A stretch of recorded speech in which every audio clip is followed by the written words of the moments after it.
माघ मास महात्म 8वां अध्याय। यमदूत ने कहा, हे साधु, जिसके मन में दया होती है वह समस्त तीर्थ स्नान का फल पाते हैं। जो शास्त्रों के नियम का पालन करते हैं वे सद्गति पाते हैं। जो चारों आश्रमों का नियम अनुसार पालन करते हैं वे ब्रह्म लोक प्राप्त करते हैं। यज्ञ तप आदि करने वाले अनेक सुख भोगते हैं।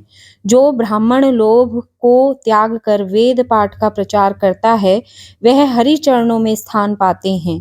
जो वीर शत्रु से लोहा लेकर मारे जाते हैं वे परमगति प्राप्त करते हैं। जो अनाथ गो स्त्री ब्राह्मण और शरणागत की रक्षा करते हैं वह मोक्ष पाते हैं।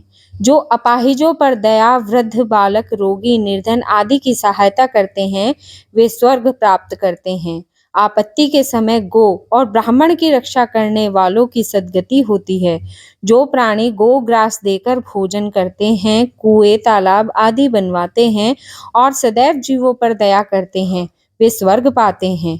जलदान करने का महत्व सभी दानों से श्रेष्ठ है। जलदान करने से स्वर्ग के अधिकारी होते हैं।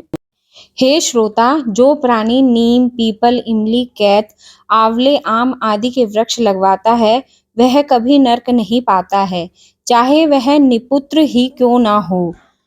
उसकी 7 पीढ़ियों तक का तर्पण हो जाता है।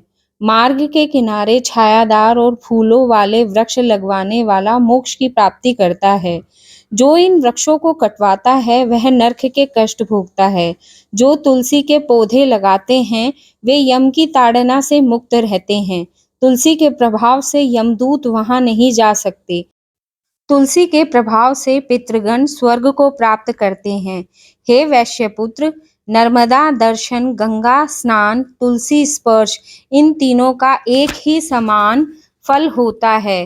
तुलसी की सेवा से प्राणी के सभी प्रकार के पाप नष्ट हो जाते हैं। देवता भी तुलसी की पूजा करते हैं। भगवान विष्णु के पूजन में जो तुलसी का महत्व है वह मणि सोना मुक्ता और पुष्पद को कदापि प्राप्त नहीं होता है। तुलसी के एक पौधे लगाने का फल सहस्त्र आम के वृक्ष 100 पीपल के वृक्ष लगाने से भी अधिक है। ऐसा प्राणी 11,000 वर्ष तक स्वर्ग का उपभोग करता है। जो तुलसी की मंजरी से प्रभु का पूजन करता है वह मोक्ष पाता है। समस्त पवित्रतम नदियां तुलसी दल में निवास करती हैं। तुलसी दल से पूजन करने वाला विष्णु लोक को प्राप्त होता है। जो प्राणी तीनों समय शिव पूजन में तुलसी प्रयोग करते हैं वे विष्णु लोक पाते हैं। जो ओम नमः शिवाय मंत्र का जाप करते हुए शिवलिंग का पूजन करते हैं वे नरक यातनाओं से मुक्त रहते हैं। वे शिवलोक पाते हैं। जो शिव दर्शन करते हैं वे शिष्य सुख भोगते हैं। तीनों त्रिलोक में शिव पूजन के समान कोई पुण्य नहीं है। यदि शिव भक्त विष्णु से द्वेष करता है तो नरक पाता है। शिव प्रसाद को स्पर्श करना तक निषेध है। जो अज्ञान अथवा लोभ के कारण शिव प्रसाद को ग्रहण करता है अथवा उसको आजीविका बनाता है वह नरक पाता है। वे प्राणी जो शिव मंदिर का निर्माण कराते हैं भगवान शिव के लोक में रुद्रों के समान विचरते हैं। ब्रह्मा विष्णु और शिव के मंदिरों का निर्माण कराने वाला दिव्य सुख प्राप्त करता है। जो मंदिर गौशाला मठ धर्मशाला कुटी आदि का निर्माण कराता है अथवा जीर्णोद्धार कराता है वह स्वर्ग पाता है।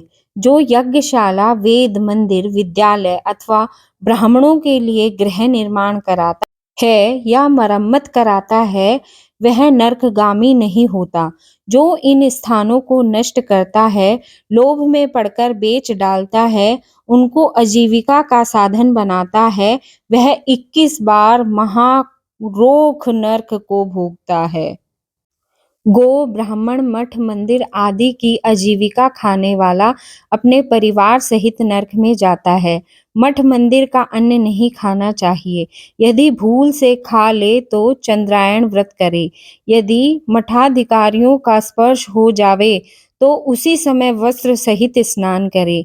देवताओं के धन को खाने से नरक प्राप्त होता है। मंदिर में बगीचा लगवाने वाला स्वर्ग पाता है। जो पितर देवता और अतिथियों की सेवा करता है वह ब्रह्मलोक को पाता है। इति श्री माघ मास महात्म 8वां अध्याय समाप्त। श्रीमन नारायण नारायण नारायण, श्रीमन नारायण नारायण नारायण।